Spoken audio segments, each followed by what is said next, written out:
In this video, we are going to practice our skills for using context clues.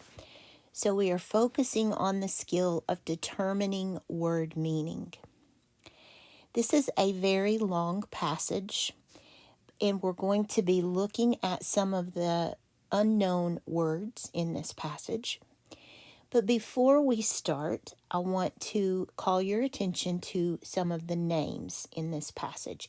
This story is about French people, so the names are a little bit unfamiliar, or they were to me. So I want to call your attention to those first, and then we will look at the story. So I'm on page 2 of your reading workbook that your teacher will have given you. And just make sure that we are looking at the same page. And let me zoom in here just a little bit, and let's look at some of these names. Since this is a French setting in this story, there are 3 names that I want to focus on, I believe. The French pronunciation of this first name is Louis. So it sounds like, sorry about that, Louis. Now, I do not speak French, so I'm doing the best I can here.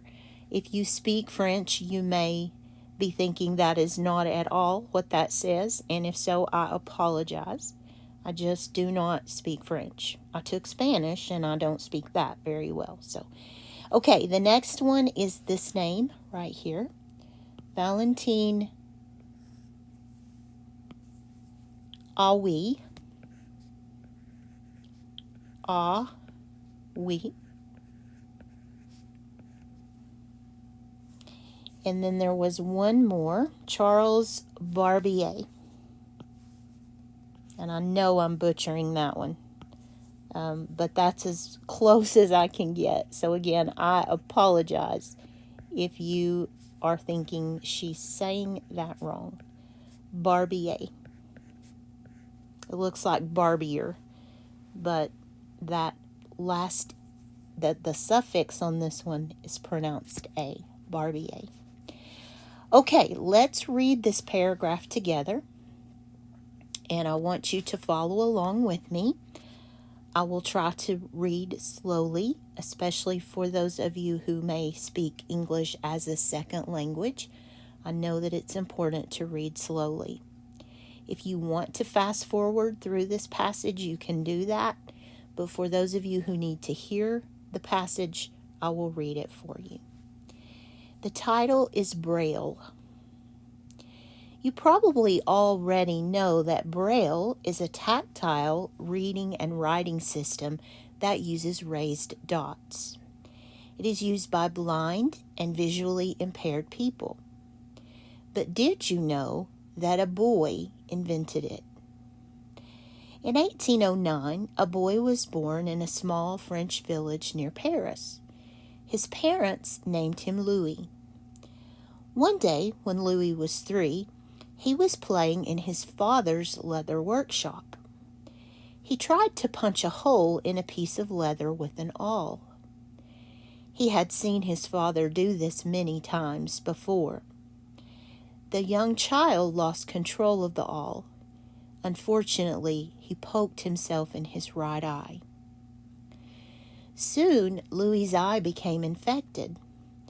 Later, the infection spread to his left eye too. Both eyes continued to worsen, and by the time Louis was 5 years old, he was completely blind. Despite Louis being blind, his parents wanted him to be self-reliant and to do things on his own. So at a young age, they began to teach Louis to read. To do this, they hammered nails in the shapes of letters into boards. Louis used his fingers to read the letters. At first, Louis attended school with sighted children. Incredibly, he was one of the school's best students. When he was 10 years old, his parents sent him to the Institute for Blind Children, the first school for the blind in the world, founded by Valentine Aoui. Ollie invented a way for printing books with raised letters. The letters were made by pressing copper wire alphabet shapes into one side of a piece of paper to make a raised shape on the other side. However, with this method, students had a hard time reading because it was difficult to distinguish the letters apart from each other. Creating these books was a laborious task. Because it took such a long time to make just one book, the school had only 14 books in all. In 1820, a soldier named Charles Barbier gave a lecture at the school. He told the students about a system he had invented called night writing. Night writing was made up of 12 raised dots. When combined, these dots stood for different sounds. It allowed soldiers to pass information at night without having to talk or use a light. The length and large number of combinations made the system too complex, however, and the Army decided not to use it. Barbier's night writing code inspired Louis, though. For the next 3 years, Louis experimented with combinations of raised dots. He came up with a method that used only 6 dots, which was just the right size for his fingertips. Louis was only 15 years old when he invented this method of reading for the blind, which today is known as Braille. It took a while for Louis' system to catch on, but eventually his method of reading began to spread worldwide. People recognized that Braille could provide a vehicle for literacy for people with impaired vision. Louis lost his sight at an early age, but he didn't let it prevent him from learning or achieving the things he wanted to do. Thanks to Louis and his invention, people who cannot see are not limited in what they can achieve. The world is at their fingertips. Okay, let's practice with some words from this passage.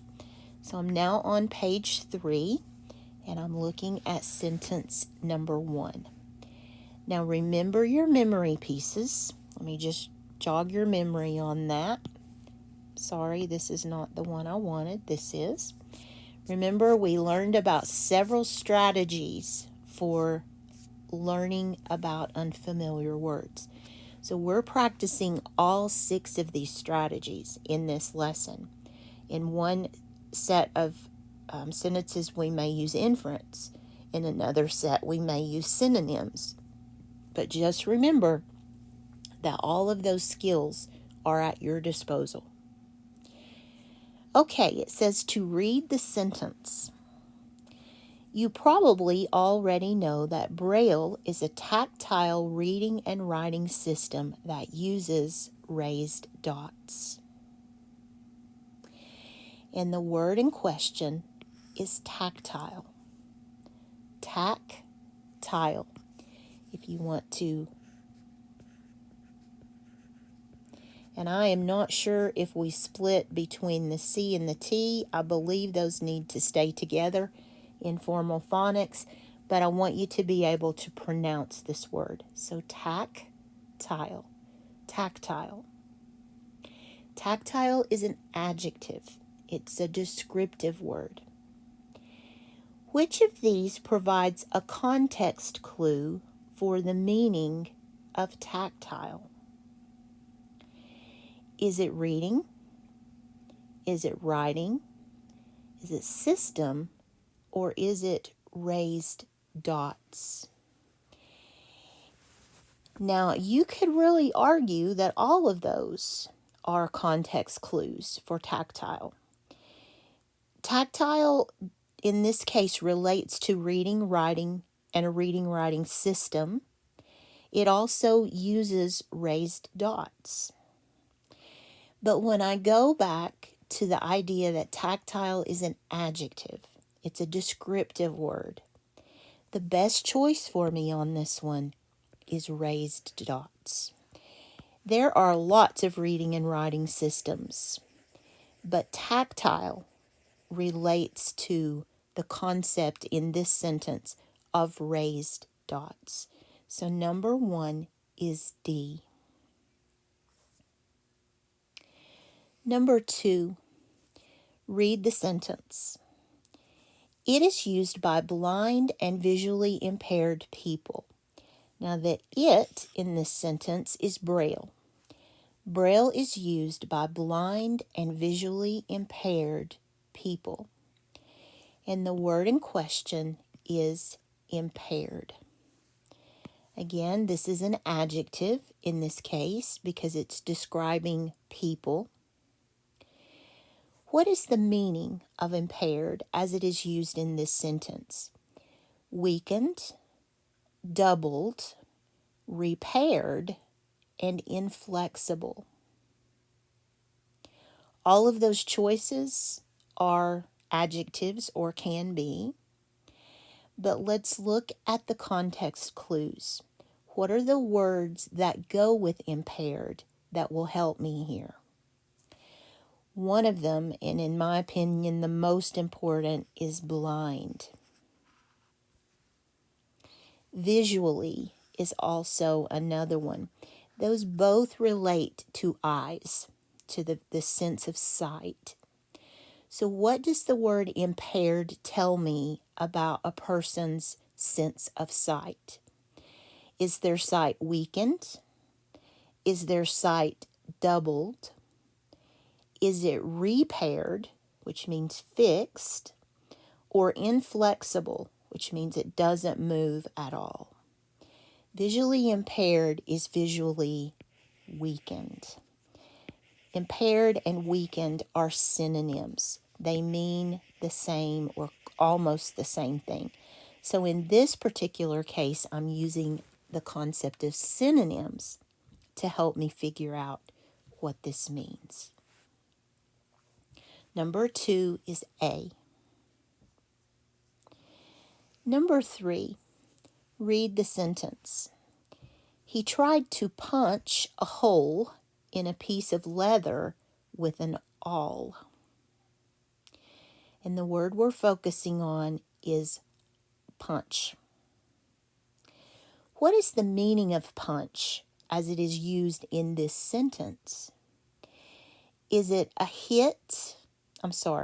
is it to hit a hard, quick blow with the fist?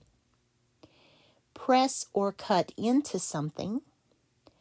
Push a button on a machine? Weaken or destroy something? So let's look at our context clues. Punch what? Someone's face? No, that's not what this sentence is about. Punch a hole? That indicates not a punch with my fist, a violent punch. This is a punch in a piece of leather. So picture a piece of leather. This little boy is trying to make a hole in that piece of leather with a tool called an awl. The key to me is the word hole.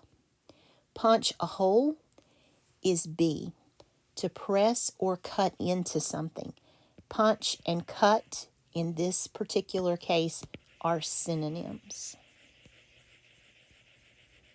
But you see how A, sometimes punch means a hard, quick blow with the fist. Sometimes it means to push a button. You punch a button to make something happen. You have to really pay attention to the context of your story. That's the reading skill. Number 4, read the sentence. Despite Louis being blind, his parents wanted him to be self-reliant and to do things on his own. So self-reliant means the word and is telling me that what's coming up is similar to self-reliant. To do things on his own is what makes him self-reliant. Which word means the opposite? Be so careful here, guys. This is asking you for an antonym of self-reliant, not a synonym. Resourceful, responsible, dependent, or carefree. Well, self-reliant means independent. It means that he could do things for himself. So the opposite of that is dependent. His parents did not want him to be dependent. They didn't want him to rely on them for every little thing. They wanted him to be self-reliant, and that's the opposite of C, dependent. Number 5, read the sentence. Creating these books was a laborious task. Now, I'm going to use my concept, my skill of root words with this one. If I break this into a root and a suffix, here's the root. What does the word labor make you think of? It makes me think of work. If you have children, it can make you think of having children, being in labor, but that's work. So labor makes me think of work. Which of these provides a context clue for the meaning of laborious? And notice the quotes here. These are quotes from the story. So they're pulling these directly out of the story, and they're asking me which one of these relates to that idea of work. Alwi invented a way for printing books with raised letters. However, with this method, students had a hard time reading. It was difficult to distinguish the letters apart from each other because it took such a long time to make just one book. There's the one I'm looking for. D is the one that talks about the long labor of making one of these books. So if you can isolate that root, like I did right here, the word labor means a lot of work. Then you can match the sentence that helps you understand what laborious means. So number 5 is D. Read the sentence. In 1820, a soldier named Charles Barbier gave a lecture at the school. So Charles Barbier came to the school to do something. He gave something to the school. What is the meaning of lecture as it is used in this sentence? Is it a heated debate? That's an argument. A casual conversation. So I'm going to use some synonyms that I know just from living life. A heated debate is an argument.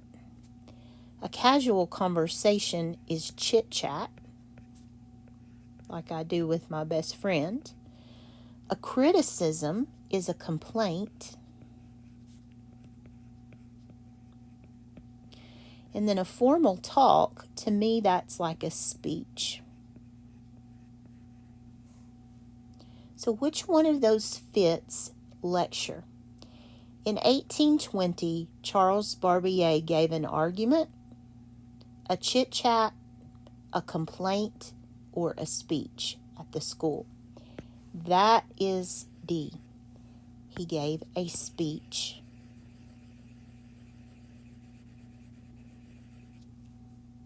So using synonyms here helps me to figure out what the word means. Number 7. And if it's okay with you guys, I'm going to quit saying this over and over because it's getting on my nerves and I'm sure it's getting on yours. We know we have to read the sentence. The length and large number of combinations made the system too complex, however, and the Army decided not to use it. So here are some clues. They're giving me examples of why this system is complex. It was long. It had a large number of combinations. Whoa, sorry. I was trying to draw you a box around there. Also, they tell me that the Army decided not to use it. So we're looking for the meaning of complex. A, is it jumbled, which means all mixed up? B, not simple. C, disconnected. Or D, elementary. Now, I did something here and I made a mistake. I should not have done this. It's okay for me to skip this sentence because it's repeated over and over and over. It's directions about what I need to do. It is not okay for me to skip this one because this is telling me the type of clue that I'm looking for. What is the meaning, the definition of complex as it is used in this sentence? Well, jumbled means all mixed up. Not simple means difficult. Disconnected means not joined together. And elementary means easy when it's used in this context. So there was a long set of characters. There was a large number of combinations. The Army decided not to use it because it was not simple. It was a difficult system to use.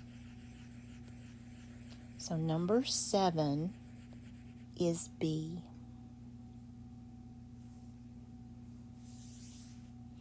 Okay, that is the end of the questions about that passage.